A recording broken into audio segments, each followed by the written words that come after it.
আমি আপনাকে ভারতবর্ষের যে আইনগুলো পাস করেছে তার টোটাল ডকুমেন্টসগুলোই আমার সামনে ছিল। ওগুলার আপনাকে অত দেখে লাভ নাই। এখন যে আমরা আন্দোলনমুখী হব, আমি আজকেই রাস্তায় আস্তে আস্তে আপনাদের তমলুকের এত বৃহৎ আন্দোলন সামনে শুক্রবার বন্ধ করে দিয়েছে। বন্ধ করার পিছনে কিন্তু আমাদের লোক দায়ী। যারা এগুলো করছে তাদেরকে কিন্তু জাতি চিহ্নিত করুন। প্রয়োজন এসছে মুসলিম মিল্লাতের ভিতরে ফাটল ধরাবে যারা, জাতিদের কাছে চেহারা উন্মুক্ত হওয়ার প্রয়োজন আছে।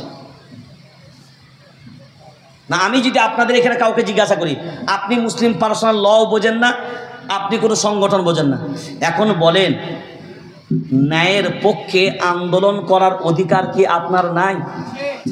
জোরে বলেন না কেন? এখন যদি আমি বাধা দিই ন্যায়ের পক্ষে আন্দোলন করার, আমি রাইট না আপনি রাইট? আমি রাইট না আপনি রাইট? ওয়াকুনু মাস সাদিকিন, ওয়াকুনু মাস সাদিকিন। আপনি বিবেক দিয়ে ভাবনা চিন্তা করে বলেন, সত্যের পক্ষে থাকার কথা, অর্ডারটা আমার না আল্লাহ? জোরে বলেন তো। প্রত্যেকটা হক, প্রত্যেকটা সত্যে আপনার যদি জানা না থাকে তার হাকিকাত, সেই ব্যাপারে আপনার বলাটা কখনো উচিত হবে না। এই মুহূর্তে আপনার খুশি হওয়া দরকার, আপনার আনন্দ পাওয়া দরকার। আপনি আনন্দিত হন যে আল্লাহর ইহসান। একটা বিষয়কে কেন্দ্র করে আজকে বাংলার মাটিতে মাযহাবী দ্বন্দ্ব ভুলে গেল। কে তবলিগ, কে ফুরফুরা, কে দেওবন্দি, কে বেরেলি, কে হানফি, কে শাফি, কে মালিকি, কে হাম্বলি, কে কাদরিয়া, কে চিশতিয়া, কে নকশবন্দিয়া, কে মুজাদ্দিদিয়া, কে মুতাসিলা, কে খাওয়ারিজ, কে কোন পীর, কে কোন ভান্ডারি, কে কোন দরবারি, কে কি, কিচ্ছু না। একটাই জিনিস এখনো বুঝতে পেরেছে যে আর আমাদের অস্তিত্ব টিকিয়ে রাখতে গেলে আর বিভাজনের কোনো অবস্থা আর জায়গা না। এখন আমাদের প্রয়োজন একতার। কিসের? জোরে বলে। আর এই কথা আল্লাহ বলেছেন না বলেন নাই?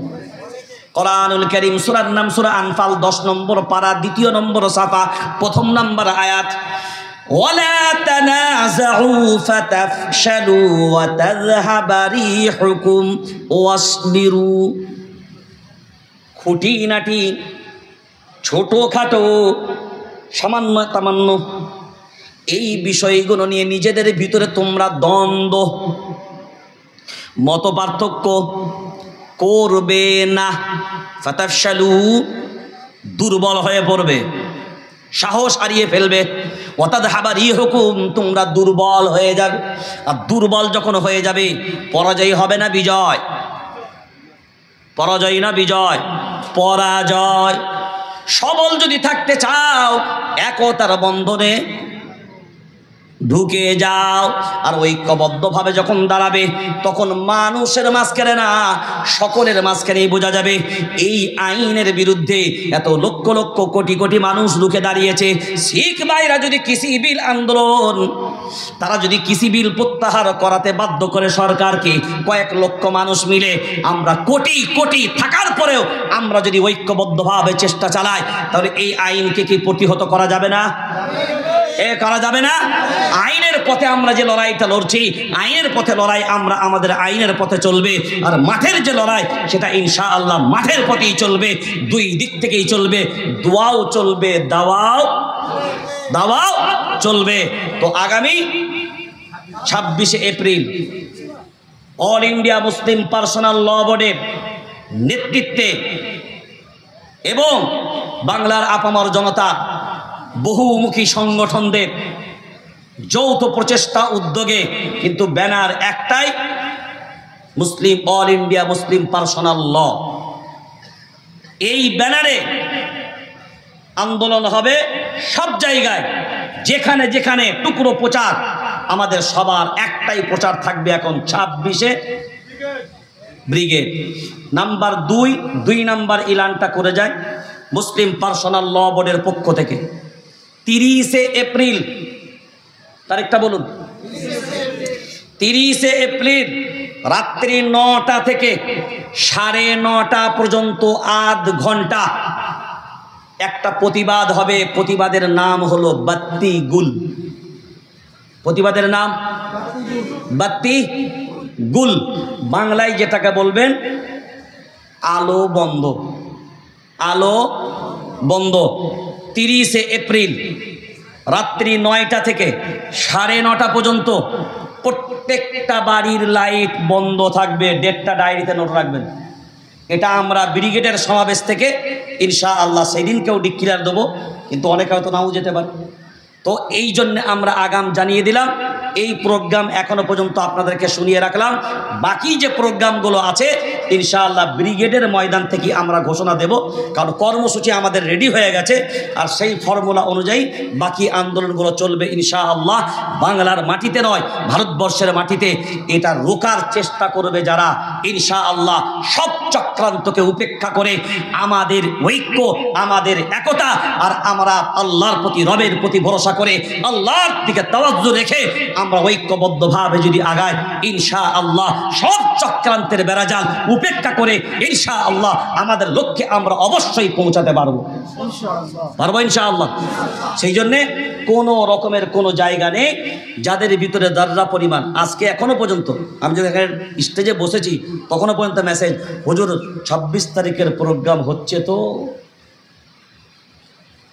এটা একটা চক্রান্ত করে ভাঙার চেষ্টা করেছিল, এরপরে হয়তো নতুন চক্রান্ত আবার তৈরি হন। এই প্রোগ্রামের ব্যাপারে ডিস্টার্ব করার জন্য নতুন চক্রান্ত আবার তৈরি হবে।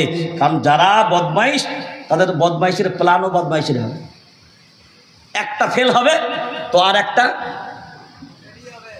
একটা রেডি হবে। আমরা কোনো প্ররোচনায় পা দেব না। আর প্রত্যেককেই বলবো, যারা যাবেন রাস্তায় কোনো স্লোগান হবে না, রাস্তায় কোনো, এটা আমাদের কঠোর নিষেধ। যারা ছোট ছোট সভাগুলো করবেন 26 তারিখকে লক্ষ্য রেখে, পথ অবরোধ হবে না। হ্যাঁ, এগুলো মিডিয়া যারা আছেন, পথ অবরোধ হবে না, বাইক র্যালি হবে না, রাস্তা বন্ধ করে মিছিল হবে না, সাধারণ আম পাবলিককে কষ্ট দিয়ে আন্দোলন হবে না, আপামর জনতা সাধারণ নাগরিককে পাশে সাথে নিয়ে আন্দোলন করতে হবে। এটাই মুসলিম পার্সোনাল ল বোর্ডের সিদ্ধান্ত। আপনাদের মত কি? কারণ এটাই হওয়া উচিত। আর দ্বিতীয় নম্বর, হিংসাত্মক কোনো আন্দোলন, কোনো ধর্মের বিরুদ্ধে কুরুচিকর কোনো মন্তব্য।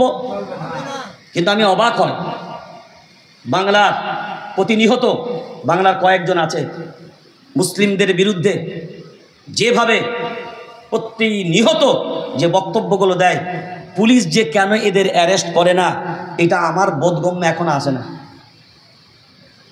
সরকার যে কেন অ্যাকশন নেয় না এটা এখনো পর্যন্ত বোধগম্যে আসে না।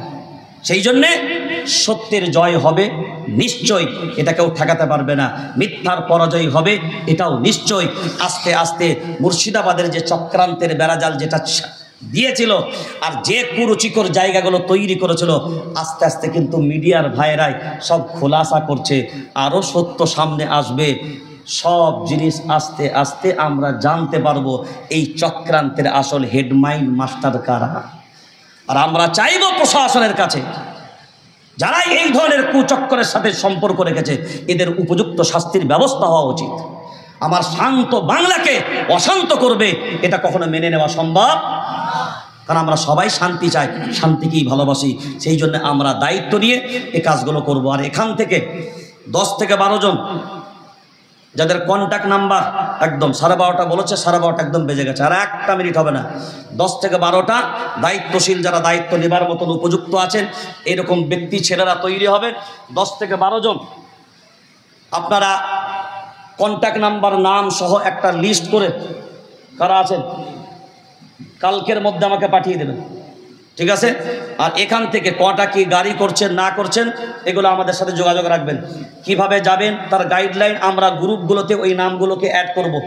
আমাদের প্ল্যানিং কে হবে, কি পদ্ধতিতে আন্দোলন হবে, কিভাবে চলবে, আপনারা যেন গ্রাম লেভেলে, অঞ্চল লেভেলে, পঞ্চায়েত লেভেলে এক বাক্যে পুরো বিষয়টা জানতে পারেন এবং উপর থেকে নিচে পর্যন্ত একই সিস্টেমে যেন আন্দোলন হয় গঠনমূলকভাবে। এই জন্যে আপনারা দায়িত্বশীল সক্রিয় 10 থেকে 12টা যারা কাজের মানুষ, সেই রকম যারা দায়িত্বশীল মানুষ, যারা বোঝেন টোঝেন, এইরকম মানুষদের নাম একটা লিস্ট করে কন্ট্যাক্ট নাম্বার যাদের হোয়াটসঅ্যাপ আছে এগুলো আমাদেরকে দেবেন, আমরা গ্রুপে অ্যাড করে দেবো, যাতে করে আন্দোলনটা সফল হোক। কারণ এই আন্দোলন দীর্ঘ আন্দোলনের প্রস্তুতি নিয়ে মাঠে নামছি। কারণ একদিন সভা করে শেষ করে দিলে হবে না, যতদিন আইন বাতিল না হচ্ছে ততদিন পর্যন্ত ছাড়লে। সেজন্য আল্লাহ আমাদেরকে হেফাজত করুক, আল্লাহ আমাদেরকে তৌফিক দান করুক। আমরা দোয়া করব সুপ্রিম কোর্টের যারা জাজমেন্ট, যারা এ মামলা দেখছেন, আমরা দোয়া করব আল্লাহ ওনাদের ব্রেনে যেন আল্লাহ সুবুদ্ধি দান করেন এবং আল্লাহ যেন ওদের মাধ্যমে একটা ফাইসাল্লাহ, একটা সত্য ফাইসাল্লাহ, একটা সঠিক ফাইসাল্লাহ যেন জাতির সামনে আসে। এই দোয়া আমরা করব ইনশাআল্লাহ। এটা মনে থাকবে সবার। হ্যাঁ, সব জিনিসগুলোই প্রয়োজন। তারপরে এবার আশা রাখবো আল্লাহর উপরে। তারপরেও যদি না হয় আর কিছু করার নাই। আন্দোলন আন্দোলন, আইন আইন, আর আল্লাহর কাছে যেটা এটাও, সব একসাথে রেখে ইনশাআল্লাহ আগাবো। নিশ্চয়ই আমরা আশাবাদী। আল্লাহ যেহেতু বলেছেন ওয়াল্লাযীনা জাহাদু ফীনা লানাহদিয়ান্নাহুম সুবুলানা, তোমরা চেষ্টা করে যাও, সাফল্য দেবার মালিক আমি আল্লাহ। সেটা আমরা আশাবাদী, আমরা চেষ্টা করি, নিশ্চয়ই সাফল্য আমাদের আসবে। ওমা তাওফীকি ইল্লা বিল্লাহ। আসসালামু আলাইকুম ওয়া রাহমাতুল্লাহি ওয়া বারাকাতুহু।